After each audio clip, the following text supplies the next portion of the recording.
Akhensa ku va mpfulele channel ya Matimba Emmanuel Maleko YouTube channel. Kombela mi subscribe ku channel yi kota ku kula ku fana na ti-channel letin'wana. Un'wana i fike a ni vutisa xivutiso a ku hi kombela mi hi hlamuseta ku mati ya xihlovo ma tirha yini. Hikuva hi vona vanhu va ya hala na hala va vuya va khome mati lamaya a tintshaveni or amilambeni yo karhi laha ku nga na swihlovo leswi. Mati ya xihlovo ya tirha swilo swo hambanahambana ende mati ya xihlovo ya horisa mavabyi. Mati ya xihlovo ya hlongola mindyangu emirini wa munhu. Hi leswi ku na tin'anga to karhi ta xintu mi kuma ku loko va swekeriwa swakudya va swekeriwa mati hi mati lama humaka ku ephayipini.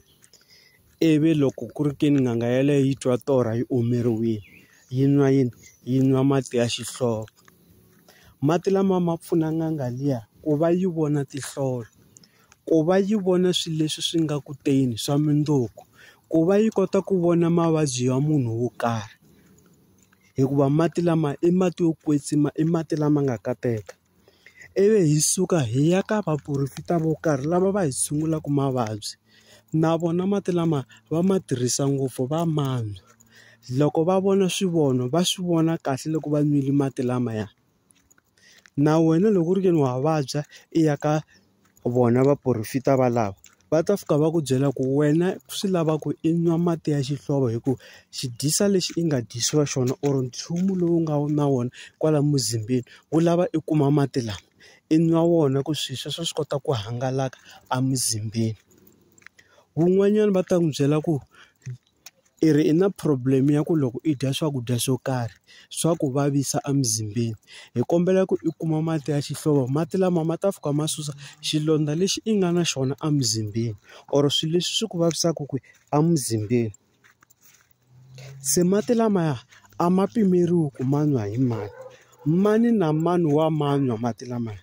Wa nghena kereke a wu ngheni, i yile i ya hlahluva tinhlolweni a wu hlahluvangi, i yile i ya lava tayele or ku ya lava xileriso ka vaporofita vo karhi or ka tikereke to karhi a wu yangi. Mati lamaya wa ya i yaka maka hi wun'wana na wun'wana a ma arisiwi munhu mati lamaya.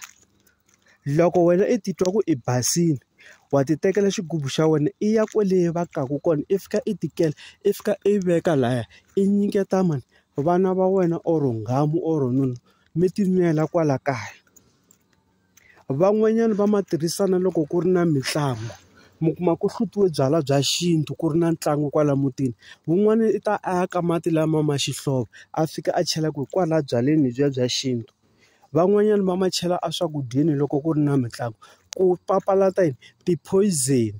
Ku van'wanyana loko va fika va chela ti-poison hala swakudyeni leswiya swi nga ta swi swekiwile xitshungu xi nga hlantsweki ephakani kumbe xitshungu xi nga lovi. Tanihileswi un'wana a nga vula a ku yini sweswiwani vanhu va ta cheleriwa ngopfu ku hemeriwa yini makula. Se leswiya hi swona vanhu va endlela ngopfu swona. I nga nyumi no nyuma kumbe ku chava vanhu. Loko i tiva ku i basile gonya ntshava ya tikela mati ya xihlovo i vuya i tinwela i chela swakudyeni kumbe i endla juice i endla hi wona na loko i endla tiya. Se mati ya xihlovo ya pfuna ngopfu swona ngopfungopfu na mavabyi.